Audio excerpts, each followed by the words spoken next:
연간 1,500만 톤 넘게 생산하고 있어요. 2위는 미국, 3위는 중국, 4위가 인도, 5위가 멕시코 순이에요. 그런데 신기한 건 우리나라 마트에서 브라질산 오렌지를 본 적 있으세요? 거의 없을 거예요.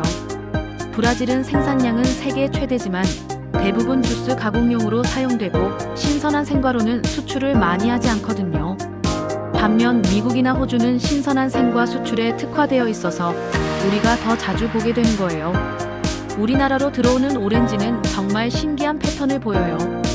마치 지구 반대편에서 바통 터치를 하듯이 계절별로 원산지가 바뀌거든요. 11월부터 4월까지는 미국 캘리포니아산이 주력이에요. 이때는 캘리포니아가 수확철이거든요. 그러다가 5월이 되면 점점 미국산이 줄어들고 6월부터 9월까지는 호주산이 등장해요. 호주는 남반구라서 우리와 계절이 반대잖아요. 우리가 여름일 때 호주는 겨울이라 수확철이 되는 거죠. 그리고 그 사이사이에는 남아프리카 공화국산도 들어와요. 정말 글로벌한 과일이죠. 각 나라별로 오렌지의 특징도 달라요. 먼저 미국 캘리포니아산을 볼까요? 캘리포니아는 일조량이 풍부하고 건조한 기후예요. 연간 강수량이 적어서 관계 농업으로 오렌지를 키우는데 이렇게 키운 오렌지는 과육이 단단하고 저장성이 좋아요. 특히 네이블 오렌지라는 품종이 유명한데 배꼽처럼 생긴 작은 구멍이 있어서 네이블이라는 이름이 붙었어요. 호주산 오렌지는 또 다른 매력이 있어요. 호주는 대륙성 기후에 해양성 기후가 섞여 있어서 밤낮 온도 차이가 큰 편이에요. 이런 환경에서 자란 오렌지는 당도가 높고 산미와 단맛의 밸런스가 좋아요. 특히 호주 남부의 리버랜드 지역에서 나는 오렌지는 품질이 정말 뛰어나다고 해요. 남아프리카 공화국산은 또 특별해요. 고산지대에서 재배하는 경우가 많아서 일교차가 크고 자외선이 강해요. 이런 환경에서 자란 오렌지는 껍질이 두꺼우면서도 당도가 높아요. 마치 혹독한 환경을 버텨낸 만큼 더 달콤해진 것 같아요. 그럼 오렌지가 잘 자라는 조건은 뭘까요? 첫 번째로는 풍부한 일조량이에요. 오렌지는 햇빛을 정말 좋아하는 과일이거든요. 연간 일조 시간이 2,500시간 이상은 되어야 해요. 두 번째는 적절한 강수량이에요. 너무 많아도 너무 적어도 안 돼요. 연간 600에서 1200mm 정도가 적당해요.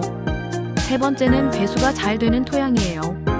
오렌지 나무는 뿌리가 물에 잠기는 걸 싫어해요. 네 번째로 중요한 건 서늘한 밤 기온이에요. 낮에는 따뜻하고 밤에는 서늘해야 당도가 올라가거든요. 그래서 지중해성 기후나 아열대 고원지대가 오렌지 재배에 최적이에요. 우리나라 사람들의 오렌지 소비 패턴도 흥미로워요. 1년 중 가장 많이 소비하는 시기가 언제일까요? 바로 1월이에요. 설 선물 세트로 많이 사거든요. 그 다음이 5월인데 어린이날 즈음해서 아이들 간식으로 많이 사요. 여름에는 시원하게 냉장고에서 꺼내 먹는 상큼한 간식으로 인기가 높고요. 겨울에는 비타민C 보충용으로 꾸준히 찾는 분들이 많아요. 오렌지 브랜드 이야기도 빼놓을 수 없죠. 가장 유명한 브랜드는 역시 미국의 선키스트예요. 1893년에 설립된 정말 오래된 브랜드인데 품질 관리가 엄격하기로 유명해요. 선키스트 스티커가 붙은 오렌지는 당도, 크기, 모양 등 모든 면에서 까다로운 기준을 통과한 것들이에요. 그래서 가격은 좀 비싸지만 믿고 살 수 있는 브랜드죠. 호주산 오렌지는 대부분 개별 농장 단위로 생산되어 특정 브랜드보다는 지역별 특색으로 유명해요. 특히 리버랜드 지역이나 머레이강 유역에서 나는 오렌지들이 품질이 뛰어나다고 알려져 있어요. 남아공에서는 아우스판이나 시트러스 그로어스 같은 농업협동조합에서 생산하는 오렌지들이 유명하죠. 오렌지는 생과로만 먹는 게 아니에요. 활용도가 정말 높은 과일이거든요. 껍질은 베이킹할 때 제스트로 사용하면 향이 정말 좋아요. 오렌지 케이크나 머핀 만들 때 껍질을 갈아 넣으면 은은한 감귤향이 퍼져서 훨씬 맛있어져요. 과육은 샐러드에 넣어도 좋고 치킨이나 돼지고기 요리할 때 함께 넣으면 고기가 부드러워지면서 상큼한 맛이 더해져요. 마멀레이드나 잼으로 만들어도 좋고요. 최근에는 오렌지 트렌드도 많이 바뀌었어요. 씨 없는 품종이 인기를 끌고 있고 당도가 높은 프리미엄 오렌지에 대한 수요가 늘고 있어요. 특히 브릭스 당도가 12도 이상인 고당도 오렌지는 가격이 비싸도 잘 팔려요. 또 개별 포장된 소포장 제품이나 착즙용으로 구매하는 소비자들도 늘고 있어요. 건강에 대한 관심이 높아지면서 신선한 오렌지 주스를 직접 만들어 먹으려는 사람들이 많아진 거죠.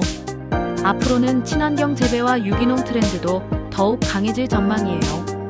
화학 농약 대신 천적 곤충을 이용한 생물학적 방제나 유기농 비료를 사용한 재배법이 주목받고 있어요.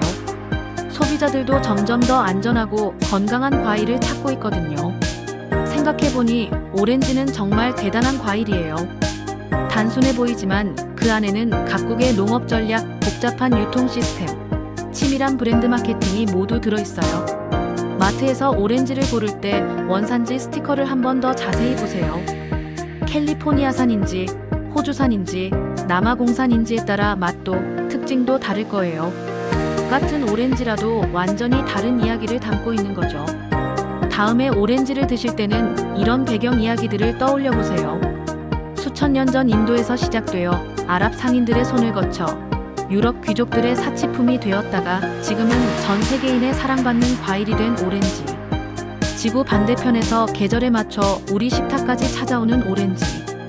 그 한 조각 한 조각에 담긴 이야기를 생각하면서 드시면 더욱 달콤하게 느껴질 거예요. 지금까지 투더리군 TV였습니다. 오렌지 하나에도 이렇게 흥미진진한 이야기들이 숨어 있다는 거 신기하지 않으세요? 평범해 보이는 식재료들 속에 숨겨진 특별한 이야기들. 앞으로도 계속 발굴해서 들려드릴게요. 구독과 좋아요, 그리고 알림 설정까지 꼭 부탁드려요. 다음 시간에는 또 어떤 재미있는 식재료 이야기로 만날지 기대해주세요.